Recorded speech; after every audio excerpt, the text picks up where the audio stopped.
It's surreal to know I'm sitting with my kids, and I've got 3 kids. I mean, it's so hard for me to process because I never knew she existed. That's right. He never knew his daughter existed because he was told she did not survive. We brought you the Taylor reunion story back in February. We showed you this hug that Tom Taylor and his daughter waited more than 50 years for.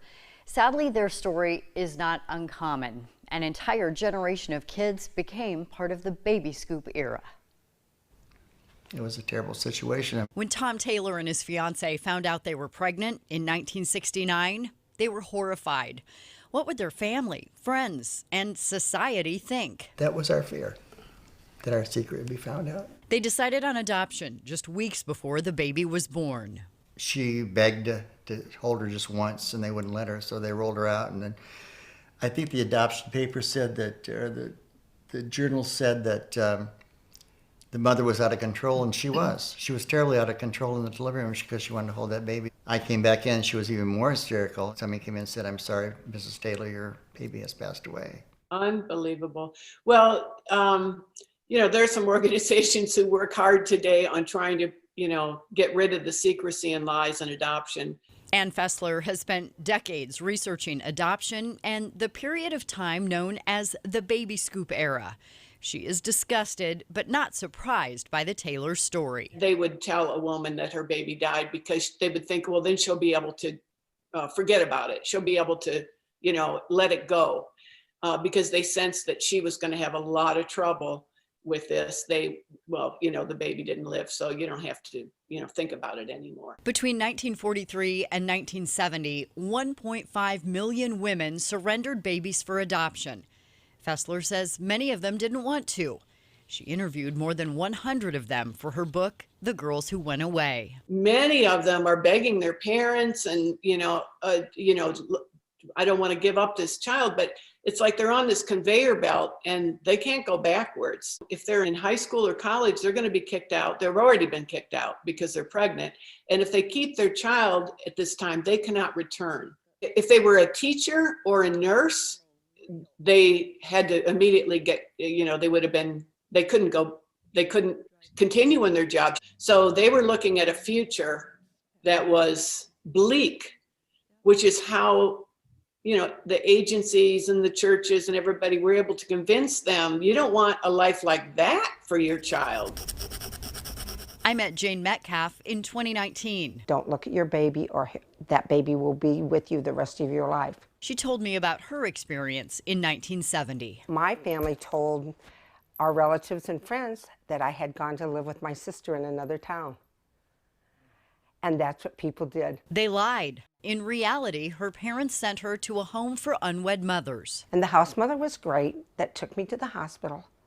They got you signed in and you were on your own. This is 1970, so get it. It was a little beige hospital room with pictures like of Jesus and stuff on the walls. No TV, no nothing. A nurse coming in to see how much you would dilate.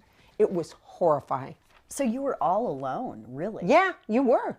There was no support there. And nobody talked to you about what was going to go on either. They put a mask over my head, and in the delivery, they said, give us one more push. And they were pushing me through the door. I woke up and I was in my room then. That was it.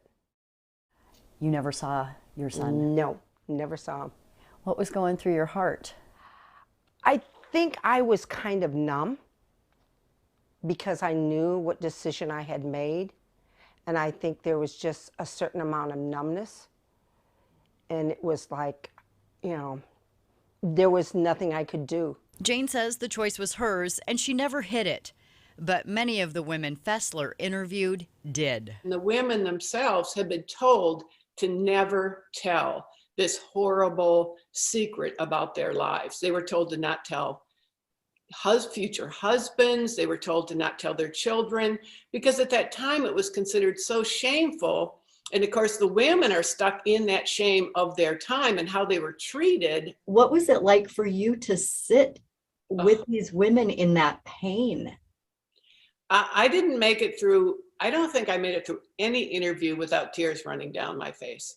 And they certainly didn't. It was so sorrowful just horrible, horrible sadness and trauma. They had been carrying this shame and secrecy and feeling like they lived a life that was not, that they were living a lie. There's just this lack of understanding that a person would want. People like Deanne Cook, This is the form that went to the Iowa Department of Public Health. who told us 3 years ago that her birth certificate was a lie. None of the names here are accurate.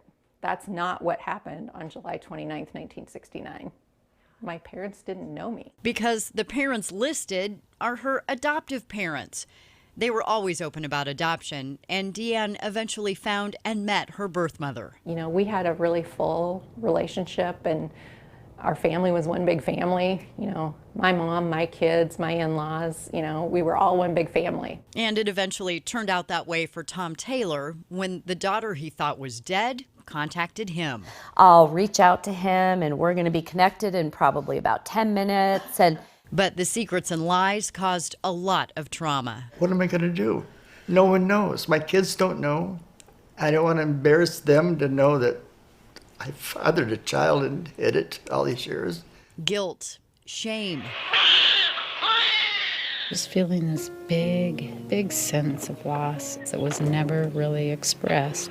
emotions Ann Fessler has been hearing about for years. I don't think hardly any of these women actually had a choice or made a choice. The vast majority had no other option but to do what their parents said, to do what society dictated.